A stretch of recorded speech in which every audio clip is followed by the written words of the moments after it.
بسم اللہ الرحمن الرحیم۔ آج ہم بات کریں گے رسول اللہ صلی اللہ علیہ وسلم کے آبائی وطن مکہ مکرمہ کے بارے میں، لیکن اس سے پہلے مکہ مکرمہ کا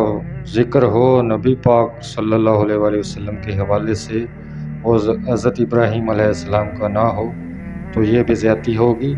تو سب سے پہلے یہاں پہ ہم شروع کریں گے حضرت ابراہیم علیہ السلام اور ان کی اولاد کے متعلق جو سب سے پہلے یہاں پہ منتقل ہوئی۔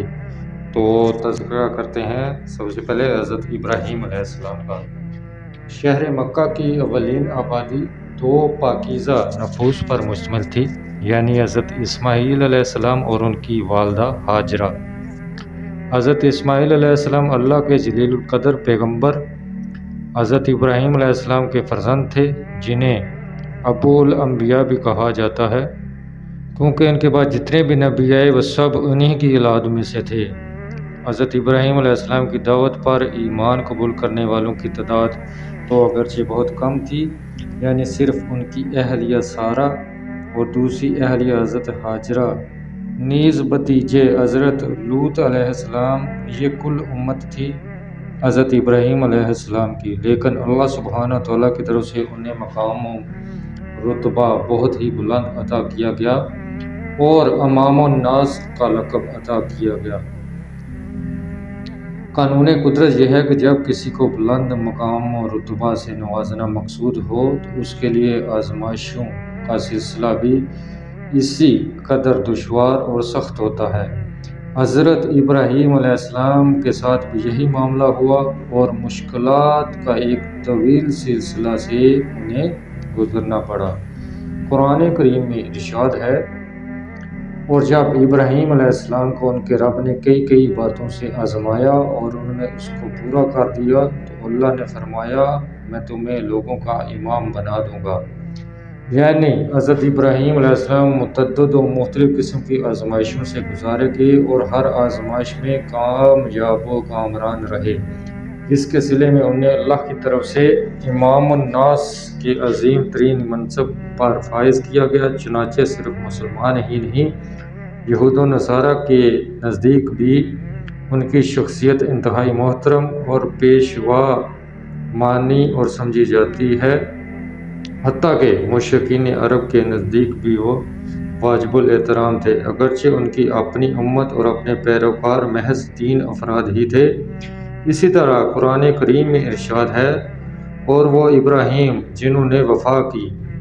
یعنی حضرت ابراہیم علیہ السلام نے اللہ کے ساتھ کیے گئے تمام وعدے وفا کیے اور ہر آزمائش میں ثابت قدم رہے۔ حضرت ابراہیم علیہ السلام کے لیے آزمائشوں کے اس طویل سلسلے کی ابتدا تو خود ان کے گھر سے ہی ہو گئی تھی، جب خود ان کے مشرک باپ آزر نے انہیں گھر سے نکال دیا تھا۔ اس کے بعد انہیں اپنا وطن چھوڑنا پڑا اور ہجرت کی نوبت آئی، پھر آگ میں ڈالے گئے۔ آزمائشوں کے اسی سلسلہ کے دوران آپ علیہ السلام کا اپنی اہلیہ محترمہ حضرت سارہ کے ہمراہ ایک ایسے علاقے سے گزر ہوا جہاں ایک بد کردار اور ظالم انسان کی حکمرانی تھی۔ اس نے اپنے کرندے چھوڑ رکھے تھے جن کے ذمے یہ کام تھا کہ یہ اس علاقے سے گزرنے والے مسافروں اور قافلوں پر نظر رکھیں۔ اگر کبھی کسی قافلے میں کوئی خوبصورت عورت نظر آئے تو وہ اسے زبردستی اغوا کر لیں اور اس حکمران کے سامنے پیش کریں تاکہ وہ بدبخت اسے اپنی ہوس کا نشانہ بنا سکے۔ جب ان دونوں حضرات یعنی ابراہیم علیہ السلام اور ان کی اہلیہ محترمہ حضرت سارہ کا گزر اس علاقے سے ہوا تو اس بدبخت حکمران کے کارندوں نے حضرت سارہ کو بالجبر اس حکمران کے پاس پہنچا دیا، جبکہ اس عجیب و غریب اور انتہائی پریشان کن اور نازک ترین صورتحال میں حضرت ابراہیم علیہ السلام نے اس مشکل سے نجات کے لیے اللہ سے فریاد اور دعا و مناجات کا سلسلہ شروع کیا۔ ان برگزیدہ ہستیوں کا یہی مزاج تھا، یہی ان کا مذہب و مسلک تھا اور یہی ان کا شیوہ و شعار تھا کہ ہر مشکل سے نجات کے لیے صرف اللہ کے سامنے دعا و فریاد اور صرف اسی سے استعانت و التجا۔ ادھر اس بدبخت شخص نے حسب معمول بری نیت اور غلط ارادے سے حضرت سارہ کی طرف دست درازی کی، جس پر اس کا ہاتھ شل ہو گیا، جس پر اسے کچھ اندازہ ہوا کہ شاید یہ کوئی بزرگ خاتون ہے، اس لیے ان کی طرف دست درازی کی وجہ سے مجھے یہ سزا ملی ہے۔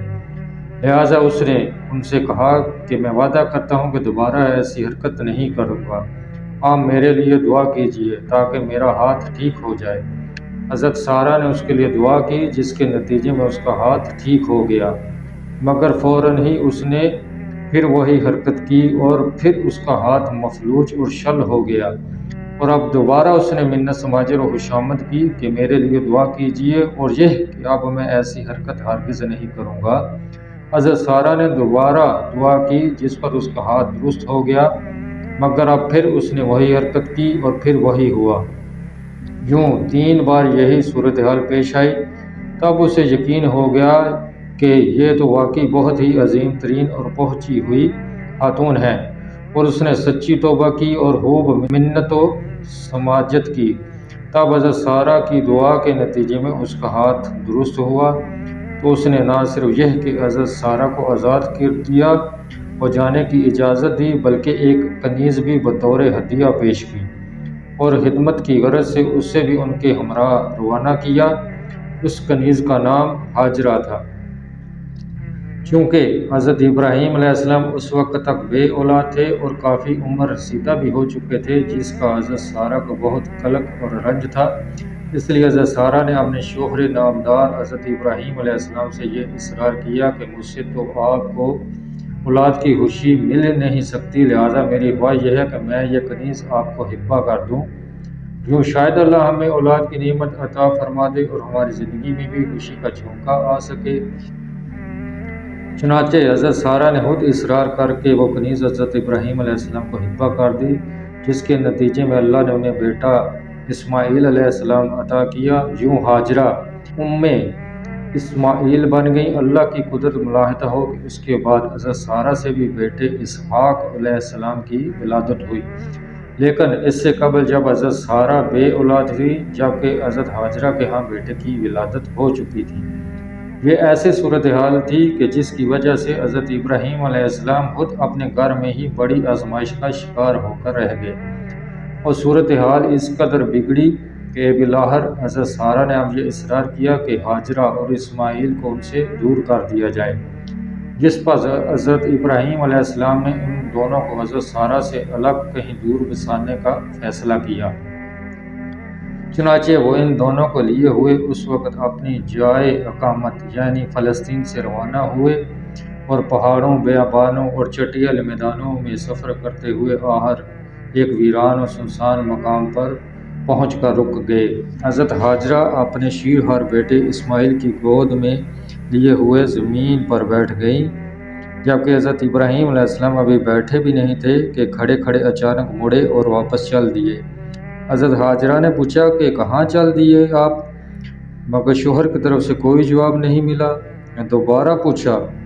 کہ ہمیں اس ویرانے میں چھوڑ کر آپ کہاں چلے جا رہے ہیں؟ مگر اس بار بھی کوئی جواب نہیں آیا۔ آخر تیسری بار پوچھا، کیا آپ کو اللہ نے یہ حکم دیا ہے؟ تب حضرت ابراہیم علیہ السلام رک گئے، پلٹ کر پیچھے دیکھا اور فرمایا، ہاں۔ اس پر حضرت ہاجرہ نے کہا، تب اللہ ہمیں برباد نہیں ہونے دے گا۔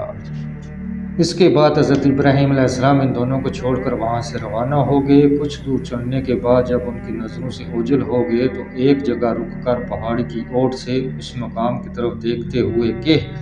جس کے بارے میں انہیں من جانب اللہ یہ خبر دے دی گئی تھی کہ آخر کار یہاں اللہ کا گھر تعمیر ہوگا،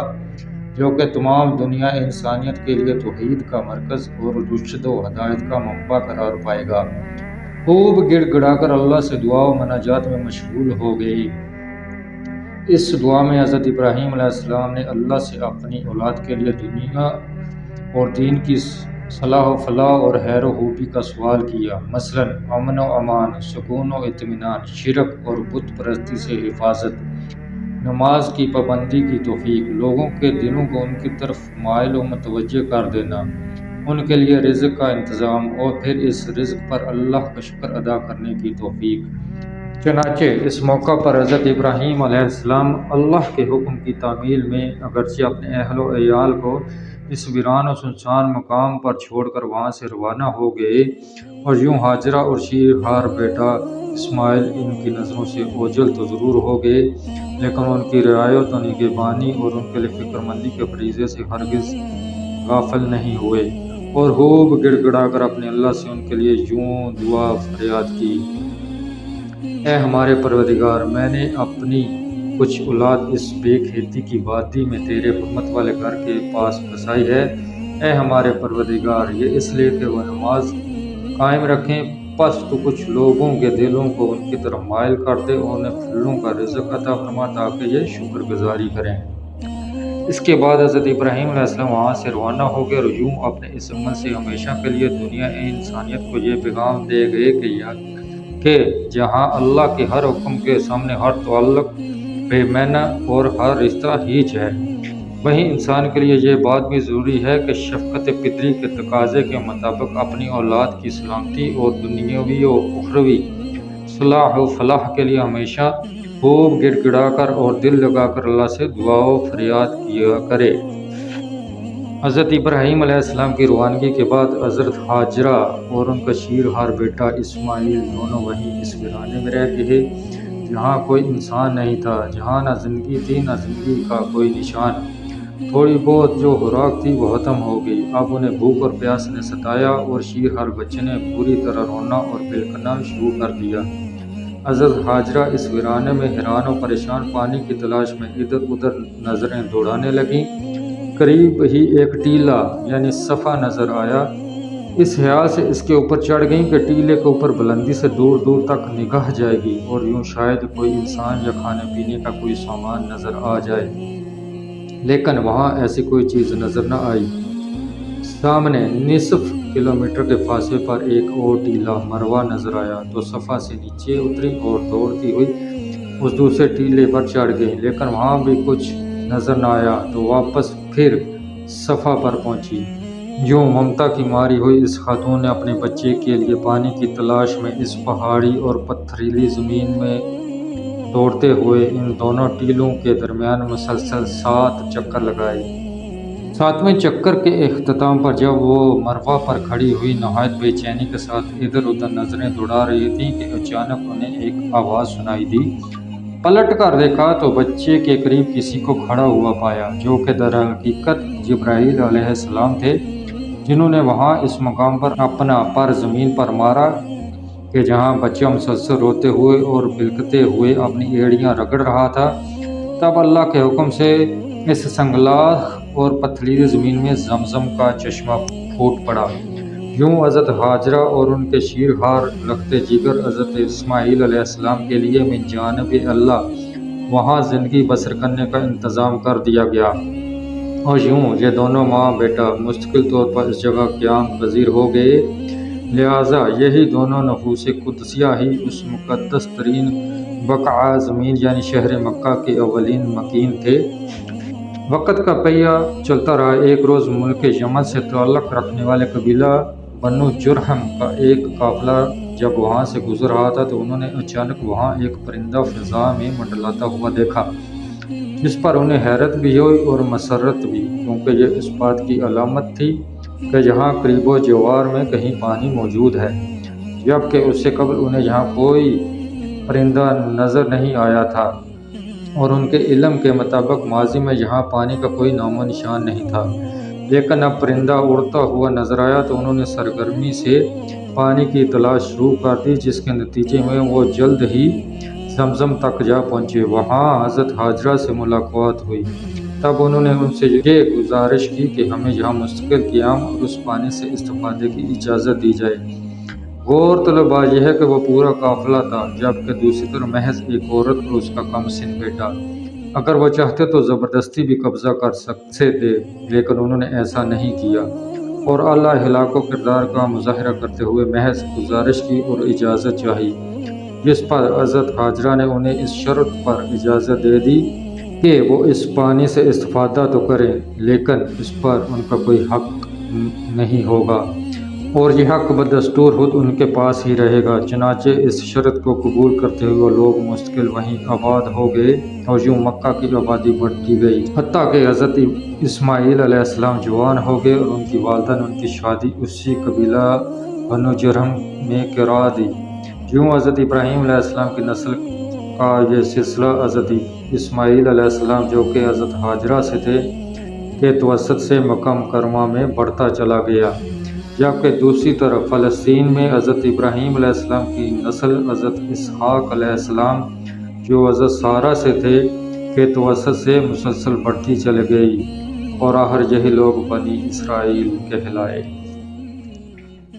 تو اگلی ویڈیو تک ہمیں اجازت دیجیے۔ اللہ حافظ۔